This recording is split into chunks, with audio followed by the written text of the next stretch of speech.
They are the next generation of First Nations guardians who are opening the door to their historic past, which goes back thousands of years.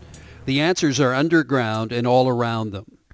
We're driving a tube into the ground of an archaeological site to date the bottom layers through time to the top. The Guardians represent 6 First Nations communities, each one part of the nwak olas Council, training to be full-time protectors of the land, the sea, and the living environment around them. Their traditional territory is vast, breathtaking, and beautiful. Its land and sea mass from the Nanaimo north is a large piece of BC, equal in size to a third of Vancouver Island.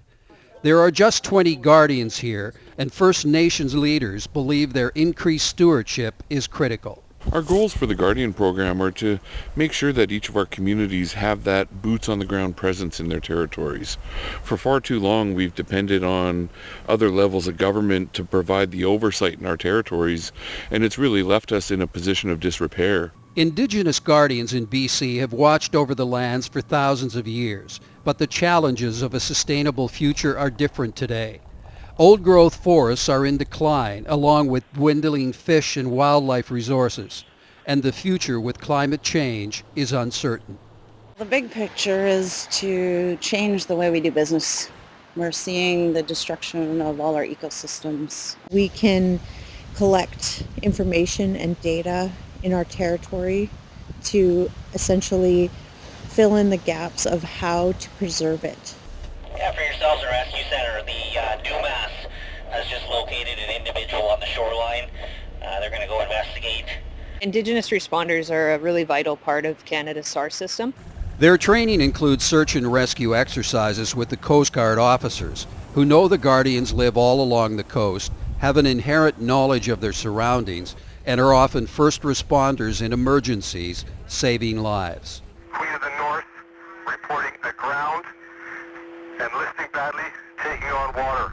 When the ferry Queen of the North sank, Hartley Bay boaters were first on the scene, helping to save 99 lives. Ahousaht Guardians helped rescue 19 whale watchers when their boat flipped near Tofino. And Heiltsuk Guardians were first responders to a large oil spill near Bella Bella when the tug Nathan Stewart was in trouble. More trained responders able to help boaters that are in distress along the coast is definitely advantageous to what we're trying to do, which is save all the lives that are in trouble. Drones and technology will play a major role in the Guardian's future, assisting in rescues, data collection, finding archaeological sites, and ecosystem monitoring. High-level sensors can map forests and shallow seabeds where mussels, clams, and kelp grow. Drones will allow a more efficient, expanded monitoring of their territories. If you've got an incident or a scenario in the woods, you can instantly deploy it and get eyes above and see where the situation is before wasting a whole bunch of energy and resources.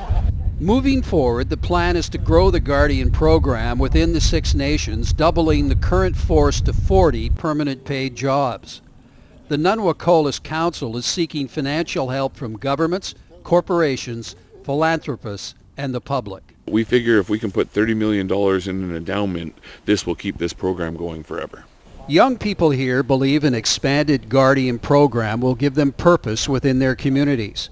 I think it's a great thing for them to see us as somebody who could potentially save them if they needed help, or somebody who could give them advice about an area before they go there. And in the spirit of reconciliation, BC's Rights of Indigenous Peoples Act will allow them to negotiate agreements to protect their traditional lands. Every little thing we do today will make a big difference for everybody tomorrow.